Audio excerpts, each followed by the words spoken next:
Good afternoon ma'am. আজকে আগমনী। আমরা জানি দিন আগে আগমনী হয়, যেখানে আমরা মহালয়া দেখি।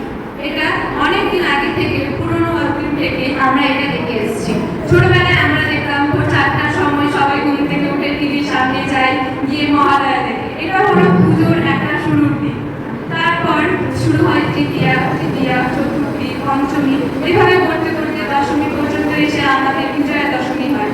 আমরা অষ্টমীর দিন পালন করি দুর্গাপুজো।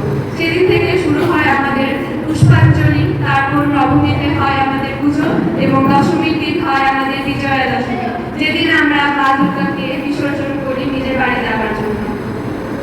এই কয়েকটা দিন আমরা খুব মজা করি এবং আমরা অনেক দিন চারিদিকে ঘোরাফেরা করি, অনেক প্যান্ডেলে যাই, অনেক খাওয়া দাওয়া করি, নতুন